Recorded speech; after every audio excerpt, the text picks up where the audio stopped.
हमारे साथ इस वक्त जुड़ रहे हैं असदुद्दीन ओवैसी साहब, जो कि एआईएमआईएम के अध्यक्ष भी हैं और सांसद भी हैं। आपने पूछा ओवैसी साहब ये क्या हो रहा है देश में, तो देश में यह हो रहा है कि हिंदू सेना के अध्यक्ष विष्णु गुप्ता की ओर से दायर याचिका को अजमेर सिविल कोर्ट ने स्वीकार कर लिया है।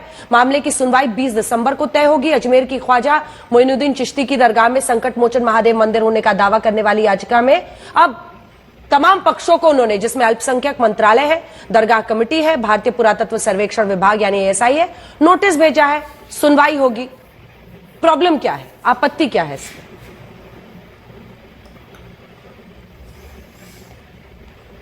प्रॉब्लम यह है कि ख्वाजा अजमेरी की जो दरगाह है वो 800 साल से है और दरगाह शरीफ पे कभी भी ऐसा कोई क्लेम नहीं उठा। आज आप 800 साल के बाद ये क्लेम कर रहे हैं कि वो दरगाह नहीं है ख्वाजा अजमेरी की। करना क्या चाहते हैं आप? देखिए, दरगाह शरीफ में तो हर साल नरेंद्र मोदी चादर भिजाते हैं। कई प्रधानमंत्री ने चादर भिजाया। हमारे पड़ोसी दो ममालिक वो डिप्लोमेसी के नाम पर डेलीगेशन भी करते हैं, डेलीगेशन भी जाते, ऑफिशियल डेलीगेशन। मकसद एक ही है कि जितने मुसलमानों की मसाजिद और दरगाहें हैं वहां पर ये तमाम BJP sponsored directly indirectly RSS के जो ये लोग हैं, इनको इस्तेमाल करके एक माहौल पैदा किया जा रहा है। आप क्या ख्वाजा अजमेरी की दरगाह पर कैसे आप बताएंगे? बताइए। अलाउद्दीन खिलजी के जमाने से अगर आप अमीर खुसरो की किताब देखेंगे मैडम, जिसका नाम है खजाइन फुतूहा, उसमें जिक्र है। फिर मुगलों का दौर रहा, उसके बाद मुगल खत्म हुए, मराठाज आए। मराठाज ने जब कमजोर पड़े तो अजमेर को 18,000 रुपये में अंग्रेजों को बेच दिया। फिर जितने राजस्थान के जितने 22 रॉयल फैमिलीज हैं, खुद जयपुर के बादशाह ने 40,000 तोला सिल्वर दिया दरगाह शरीफ को। आप इससे जिन लोगों का कॉन्फिडेंस कोर्ट पर है उस हटाना चाह रहे हैं। आप एक लॉ एंड ऑर्डर का मसला पैदा करना चाह रहे हैं, सोशल इंस्टेबिलिटी आप देश में पैदा करना चाह रहे हैं। और ख्वाजा अजमेरी की जो दरगाह है सुल्तान हिंद की, पूरे दुनिया से लोग आते हैं। आप मैसेज क्या दे रहे हैं? आपको तो अब यूएस गवर्नमेंट के स्टेट डिपार्टमेंट की फ्रीडम ऑफ रिलीजन की रिपोर्ट की जरूरत ही नहीं है भारत के बारे में लिखने की। इतना बड़ा काम ये लोग कर दिए हैं। आपने तमाम किताब कोट किए, तो मैं भी आपको एक किताब दिखा रही हूं जिसको इस पूरे केस में सबूत के तौर पर पेश किया गया है। Ajmer historical and descriptive, Harbilas Sarda की 1911 की किताब, जिसके पन्ने ये चीख चीख कर बता रहे हैं कि वहां पर हिंदू मंदिरों के अवशेष की बात है। पन्ना नंबर 53, जिसमें 93, जिसमें यह लिखा गया है कि बुलंद दरवाजे के उत्तर के गेट में 3 मंजिला छतरी है। ये किसी हिंदू इमारत के हिस्से से बनी है। छतरे की बनावट हिंदू मूल को दिखाते हैं। पेज नंबर 94, छतरी में लाल रंग के बलुआ पत्थर वाला हिस्सा पुराने जैन मंदिर का है, जिसका विध्वंस किया गया। बुलंद दरवाजा, वो दावा है उस किताब के मुताबिक कि जैन मंदिर भी था और हिंदू मंदिर भी था। बुलंद दरवाजा और अंदर की चारदीवारी के नीचे पुरानी हिंदू इमारत या मंदिर के तहखाने में कई कमरे हैं। असल में पूरी दरगाह पुराने हिंदू मंदिर के स्थल पर बनी है। इसी के साथ मंदिर में महादेव की तस्वीर है। परंपरा के मुताबिक तहखाने के अंदर मंदिर में महादेव की तस्वीर है, जिस पर रोज ब्राह्मण परिवार पूजा करता था। आज भी दरगाह में घड़ियाली की वो परंपरा है। इस पर धूल डाल दी जाए, इस पर कालीन बिछा दी जाए, क्या एक समाज का हक नहीं है कि वो अपने इतिहास को जान पाए? नहीं तो आप ये कह रहे हैं कि जो किताब में शारदा ने लिखा ट्रेडिशन की बुनियाद पर, कहां है प्रूफ? कहां है बताइए, कहां है प्रूफ? ट्रेडिशन सर्वे से पता चलेगा। यानी जो भी, क्यों सर्वे से पता चलेगा? क्यों सर्वे होगा? मैं जाकर कल अर्जी डाल दूंगा, प्रधानमंत्री के घर में नीचे मस्जिद थी, क्या करेंगे आप? खुदाई का ऑर्डर दे देंगे मुझे? मैं कल जाके बोलूंगा कि पार्लियामेंट के नीचे कुछ और था, आप खुदाई का ऑर्डर दे देंगे मुझे? मजाक है क्या? देश चलाना कोई मजाक है? कल मैं जाके बोलूंगा कि भाई वहां पर कोई मुसलमान जाके बोलेगा नहीं ये जो जगह किसी इबादत गाह की नहीं है, मेरी है। कहां आप लेकर जाना चाहते हैं देश को? ये इस तरह से आप कोई भी कुछ लिख देगा, बेवकूफ पागल बातें कोई लिख देगा।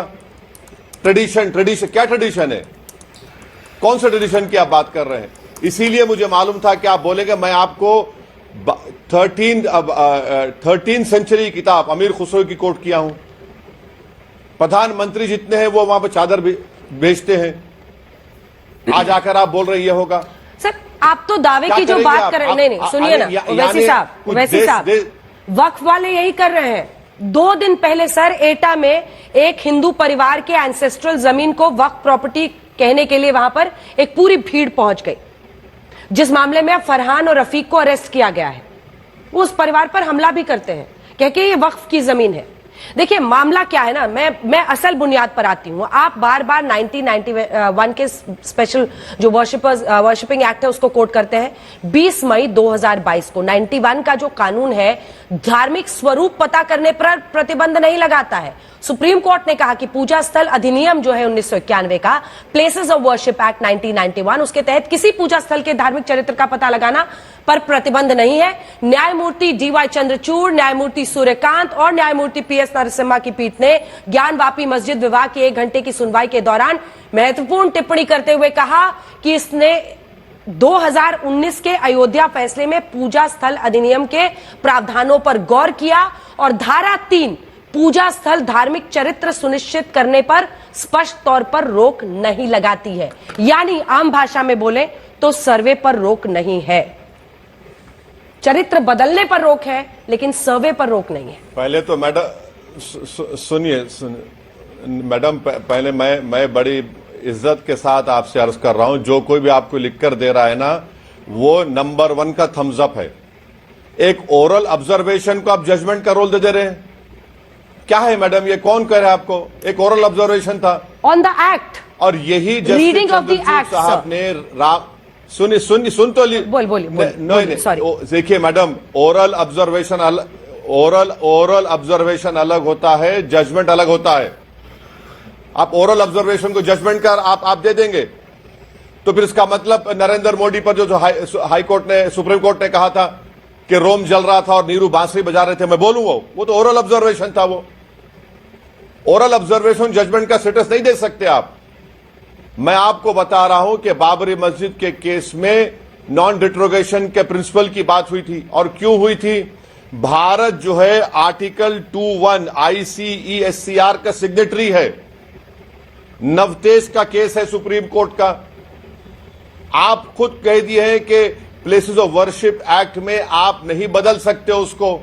अब आप कैसे बदलेंगे उसको बताइए आप। अब मैं बोलूं क्या सर्वे किस? हाँ बोलिए सर, मैंने ये नहीं कहा कि ये कोर्ट का फैसला था, मैंने कहा ये उनका इंटरप्रिटेशन ऑफ द एक्ट है, जिसमें वो कह रहे हैं कि चरित्र को बदलने पर तो पूरी तरह से रोक है। लेकिन अगर एक second, places of worship act में अगर कहीं पर लिखा हुआ है, आप लाइन निकाल के मुझे दिखा दीजिए कि चरित्र पता करने पर भी रोक है।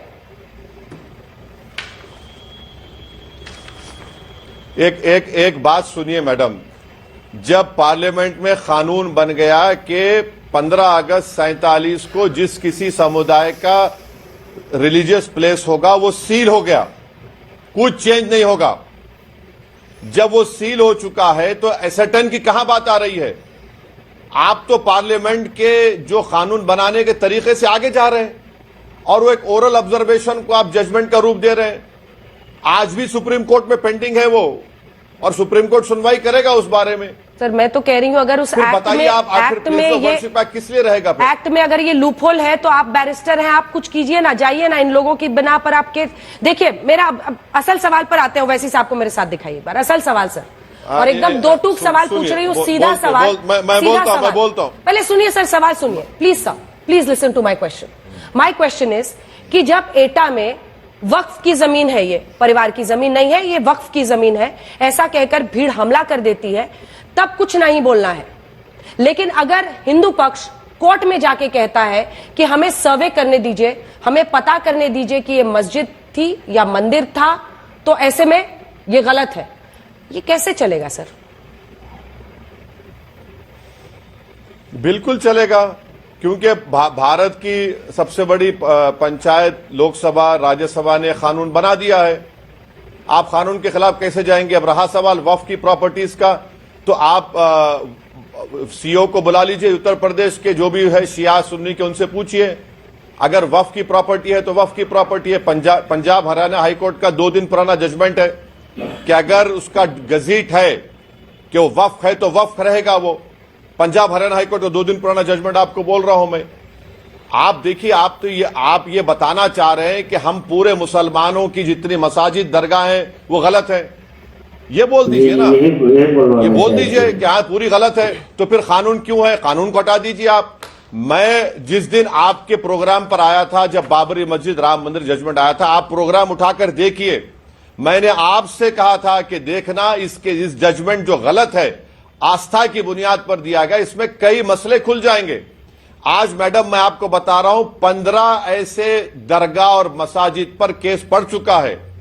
ज्ञानवापी है, मथुरा है, आपके सलीम चिश्ती की दरगाह है, ख्वाजा अजमेरी की दरगाह है, खुव्वतुल इस्लाम की मस्जिद है, और क्या है, कर्नाटका में बाबा बुदरंगी दरगाह चिकमंगलूर है, कमाल मौला की मस्जिद है, मध्य प्रदेश से 15 इश्यूज पैदा हो गए। सर्वे का ऑर्डर तो सिर्फ अभी तक 4 जगह ही है सर। दरगाह नहीं है।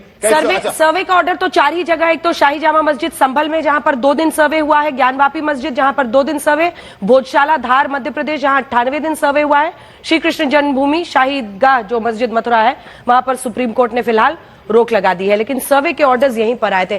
मैं तो ये कहती हूं सर, आप इतने काबिल बैरिस्टर हैं, आप क्यों नहीं वकील बनकर दूसरी तरफ से लड़ते हैं?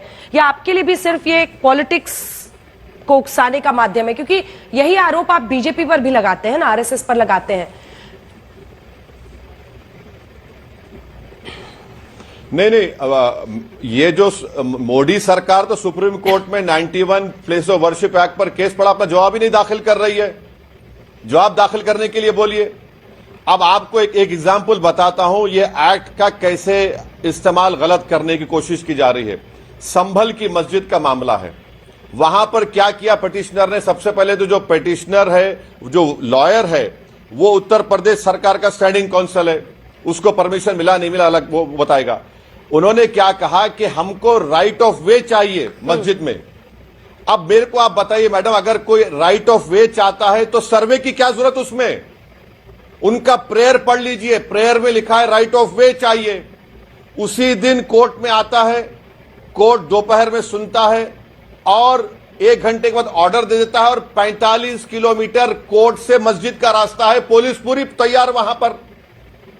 क्या हो रहा है फिर? ये कोई राइट ऑफ वे चाह रहा है आर्कियोलॉजिकल के एक्ट के तहत। भाई राइट ऑफ वे चाहिए तो आके बैठे ना पिटिशनर, कौन रोक रहा है तुमको मस्जिद में? मगर सर्वे के ऑर्डर क्यों दिया जज ने फिर? इसको आप समझिए, इसकी क्रोनोलॉजी समझिए, आप क्या करना चाह रहे हैं फिर आप। अच्छा, मथुरा की आप बात किए, 1965 में हिंदू और मुसलमानों ने बैठकर तस्वीया कर लिया। मुसलमानों ने 8 एकड़ जमीन दी कृष्ण जन्म स्थान के लिए, जहां पे परनाला था, वो एग्रीमेंट हो गया, सुन्नी वक्फ बोर्ड की ताईद से हुआ, खत्म हो गया मसला। अब 2023 में उसको खोलते हैं कि नहीं, वो हिंदू कौन थे जो ये तस्वीया करने वाले हैं? कि यही बचा है इस देश के लिए? गरीबी मुद्दा नहीं है, बेरोजगारी मुद्दा नहीं है, यही आप लड़ाएंगे हिंदू मुसलमानों को, बीजेपी आरएसएस वाले इस नाम पर? कोई काम नहीं है। पर ये संघ प्रमुख का तो एक बयान है जो जरा पढ़ के आपको सुनाना चाहते हैं। उन्होंने तो सीधा कहा था कि हम लोगों को इससे अब कोई मतलब नहीं है। उन्होंने ये कहा था जून 2022 में, मोहन भागवत ने, जो कि आरएसएस प्रमुख हैं, मोहन भागवत जी ने कहा कि इतिहास वो है जिसे हम बदल नहीं सकते, इसे ना आज के हिंदुओं ने बनाया ना आज के मुसलमानों ने। ये उस समय घटा जब हर मस्जिद में शिवलिंग क्यों देखना है, अब हमको कोई आंदोलन करना नहीं है, रोज एक नया मामला नहीं निकलना चाहिए, हमको झगड़ा क्यों बढ़ाना चाहिए। वो तो ये कह रहे हैं, फिर भी आप उन्हीं पर आरोप लगा रहे हैं। मुझे बताइए ना सर, संभल की बात करते हैं, संभल की तस्वीरें दिखाइए जरा सर को। संभल में मुस्लिम समाज की आबादी 2011 के सेंसस के मुताबिक जो नंबर्स आए थे 52% है, हिंदू 47%। वहां मुस्लिम बहुसंख्यक है। आप पुलिस पर मौत का आरोप लगा रहे हैं। पुलिस कह रही है कि 9mm पिस्टल की गोली से नहीं मरे हैं मरने वाले, वो 315 बोर वाली देसी कट्टे से मरे हैं। पोस्टमार्टम रिपोर्ट ये बता रहा है। पत्थरबाजी वहां पर कौन कर रहा था ये दिख रहा है, सीसीटीवी को कौन तोड़ रहा है, नकाबपोश 2000 लोग पहुंच गए, तब आपको साजिश नहीं दिखती सर। मैडम एक बात सुन लीजिए, पोस्टमार्टम रिपोर्ट आपके ने है तो आप मुझे पहुंचा दीजिए प्लीज। कौन सी पोस्टमार्टम रिपोर्ट आएगी इतनी जल्दी? फॉरेंसिक ऐसा कि तो पोस्टमार्टम रिपोर्ट आएगी। अच्छा, कट्टे से मार रहे हैं, एक दूसरे को मारेंगे, और मार के मर गए। क्या कितना झूठ बोलेंगे आप? अरे अगर पुलिस को गोली लगती तो हम बोल सकते डिबेट के पॉइंट पे, नहीं एक दूसरे को कट्टे से मार लिए। आप बताइए 17 साल का बच्चा उसमें मर गया जिसका नाम था कैफ, प्लास्टिक के खिलौने बेचकर जिंदगी गुजारता था, सीने पे गोली लगी, पोस्टमार्टम की रिपोर्ट नहीं है। रहा सवाल मोहन भगवत साहब का, तो वो तो बोलते जरूर है, मगर ये जितने लोग जो कोर्ट को जा रहे आरएसएस के नहीं है। कंडेम करिए, चलिए। आपने एक केंद्र के मंत्री का स्टेटमेंट शुरुआत में दिखा दिया, उनका ताल्लुक आरएसएस से नहीं है, वो मोहन भगवत की इज्जत नहीं करते, मोहन भगवत उनके बॉस नहीं है। अरे हम अब देख चुके हैं ना मैडम। और एक एग्जांपल मैं देता हूं आपको। जिस वक्त बाबरी मस्जिद के ताले खोले गए थे, मुस्लिम पक्ष नहीं था, उस जमाने में कंप्यूटर नहीं था। जज साहब ने 15 मिनट की हियरिंग में 28 पेज का ऑर्डर दे दिया। आप बताइए, टाइपराइटर में 5 मिनट ऑर्डर दे दिए और जाकर ताले खोल दिए गए। और बाद में जज साहब अपनी किताब में लिखे कि मुझे डिवाइन इंस्पिरेशन मिला। कैसे मिला डिवाइन इंस्पिरेशन? कि मेरे घर पर और मेरी कोर्ट की दीवार पर अपनी किताब में लिखा कि काला बंदर बैठता था। क्या हुआ आपने देख लिया। जब कलेक्टर को आप पावर दे रहे हैं, आज वक्फ बिल की आप बात कर रहे हैं, आपको याद होगा बाबरी मस्जिद में जब मस्जिद को बंद करके रात के अंधेरे में चोरों की तरह वहां पर मूर्तियां रखी गई, तो एक कलेक्टर साहब थे, नायर नाम था, उन्होंने सब कर दिया काम, पूजा का स्टार्ट कर दिया, नमाज में। वो बाद में वो जनसंघ के एमपी बन गए। तो ये सब चीजें हमारे सामने है। तो वैसी साहब आपको भी नहीं है कि हम आके बैठ गए आपके सामने। वैसी साहब हिस्ट्री देखिए ना। दोस्तों आज के वीडियो में इतना ही। बस आप लोग का इस पूरे वीडियो पे क्या रहे नीचे कमेंट करके जरूर बताएं। और 2014 से बीजेपी की सरकार मुल्क में जब से आई है, उसको हर मस्जिद, हर दरगाह के नीचे मंदिर ही नजर आ रहा है। कभी महंगाई और बेरोजगारी पे जो है बात नहीं करती है। महाराष्ट्र के इलेक्शन को बेईमानी से जीता था, उसका पोल न खुल जाए, संभल में जो है बवाल करवा दिया। अभी संभल का ही जामा मस्जिद का मामला ठंडा नहीं पड़ा था, अब उसने दूसरा मुद्दा उठाया है। अजमेर शरीफ में हजरत ख्वाजा गरीब नवाज रज़ियल्लाहु ताला अन्हु के कब्र मुबारक के नीचे बता रहे हैं मंदिर है। तो आप लोग का इस पूरे वीडियो पे क्या राय है नीचे कमेंट करके जरूर बताएं। और वीडियो को अभी तक लाइक नहीं किया तो वीडियो को लाइक कर दे, ताकि आप एक लाइक से यूट्यूब वीडियो को दूसरे तक भेजता है। चैनल पे पहली बार आए तो चैनल को सब्सक्राइब कर दे, दोस्तों में शेयर कर दे। आप लोग से फिर मिलते हैं किसी नेक्स्ट वीडियो में। अल्लाह हाफिज।